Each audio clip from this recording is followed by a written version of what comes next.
Mêlant sans concession la chair et l'acier, les Space Marines du chapitre des Iron Hands combattent avec une détermination mécanique, totalement dénuée de faiblesse et de pitié. Depuis 10 000 ans, ils livrent bataille en alternant entre une logique froide et une fureur calculée.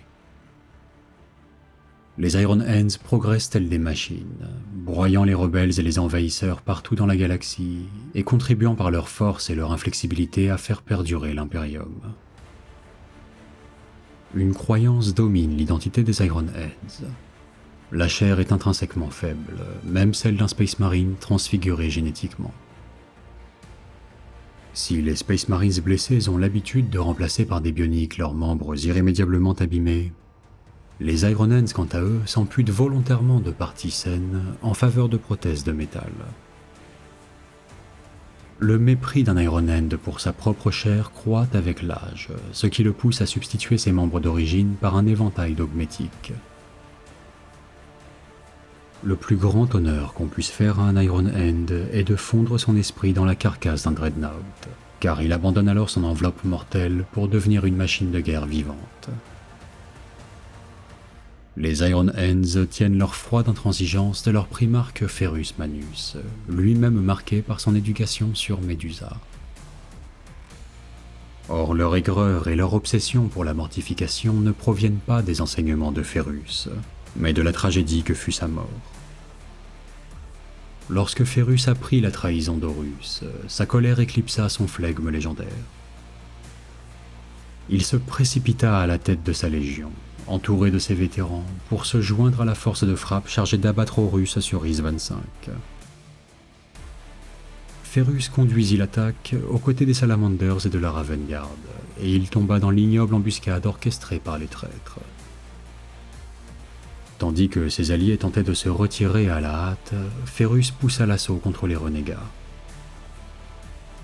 Consumé par la rage, il refusa d'écouter la voix de la raison, ses frères primarques le suppliant de renoncer. Ferrus continuait d'avancer obstinément, châtiant les traîtres à chaque pas. Mais cette bataille était perdue d'avance. Sur le sol sanglant d'Ys 25, de la main de Fulgrim, un primarque qu'il appelait autrefois son frère, Ferrus Manus fut tué. Aujourd'hui encore, les Iron Hands n'admettent pas le trépas de leur primarque. Ils préfèrent nourrir l'illusion qu'il a réussi à s'échapper d'Ys 25 et qu'il reviendra un jour. Cette chimère réconfortante ne les aida guère à surmonter le massacre. Leur primarque avait disparu et leur légion était décimée, de sorte qu'ils revinrent à Medusa le cœur plein d'amertume. Nul n'était à l'abri de leur colère, ni les Xénos, ni les traîtres, ni même parfois leurs alliés. Les Iron Hands entretenaient un ressentiment particulier à l'égard des Salamanders et de la Raven Guard, croyant que s'ils avaient suivi Ferrus au lieu de battre en retraite, les Félons auraient été vaincus. Parallèlement, les Iron Hands se mirent à se haïr eux-mêmes, reprochant la défaite d'Isvan à leurs propres aïeux, voire à leurs primarques. Ils arbitrèrent que les décisions tactiques désastreuses que Ferrus avait prises sur le champ de bataille étaient fondées sur l'émotion plutôt que sur la logique, et que les Iron Hands qui combattirent ce jour-là avaient échoué par manque de force physique et mentale. C'est pourquoi les Iron Hands entreprirent de se purger de ces faiblesses, en étouffant leur colère par une rationalité glaciale et en accélérant la transmutation de leur chair par la cybernétique. La structure organisationnelle des Iron Hands changea elle aussi après leur retour sur Medusa.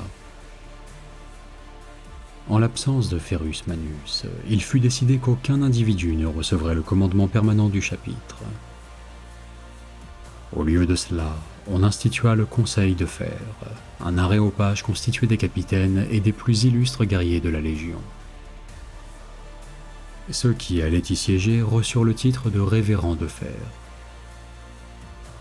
Cet organe a présidé à la destinée des Iron Hands jusqu'à présent. Une fois la tourmente de l'hérésie d'Horus apaisée et le Codex Astartes dévoilé, le Conseil de Fer statua que l'adoption des préceptes de Roboute Guilliman était la seule voie logique. Si certains désapprouvaient la division de la Légion en chapitres, les Iron Hands refusèrent de montrer la moindre faiblesse, et malgré leurs effectifs réduits, réussirent à fonder 2 chapitres successeurs.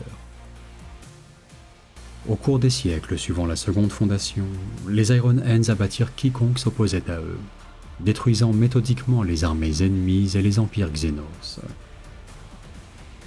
Or, les siècles devenant des millénaires, le chapitre devint de plus en plus reclus et hostile aux ingérences, à l'exception notable de l'Adeptus Mechanicus. Inévitablement, l'adoration flagrante que les Iron Hands vouaient à la machine les rapprocha de l'Adeptus Mechanicus, une association condamnée par les autres chapitres.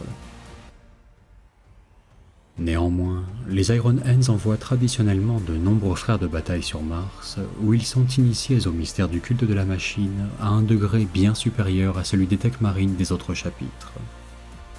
À leur retour sur Medusa, ces Iron Hands montrent à leur Tech-Marine un respect qui confine aux mystiques.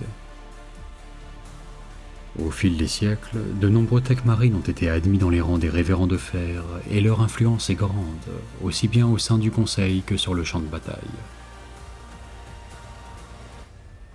Medusa, la planète chapitrale des Iron Hands, baigne dans une obscurité perpétuelle. Son ciel pollué s'agite au-dessus de volcans si hauts que leurs éruptions illuminent les nuages noirs de l'intérieur. Les habitants de Medusa luttent constamment contre les éléments, mais aussi entre eux pour accéder aux rares ressources de ce monde. Jamais les Iron Hands n'ont souhaité mettre fin aux conflits entre les clans, la compétition ayant raison des faibles. Seuls les forts survivent, et ceux qui ne peuvent se débrouiller par eux-mêmes ne bénéficient d'aucune compassion. C'est chez ce peuple impitoyable que les Iron Hands recrutent, et au lieu d'être désignés par des chiffres, les compagnies du chapitre arborent les noms et les symboles traditionnels des clans de Medusa. Le monde, le peuple et le chapitre sont donc indissociables. Tous les Iron Hands sont des survivants, aussi rudes et impitoyables que leur planète d'origine.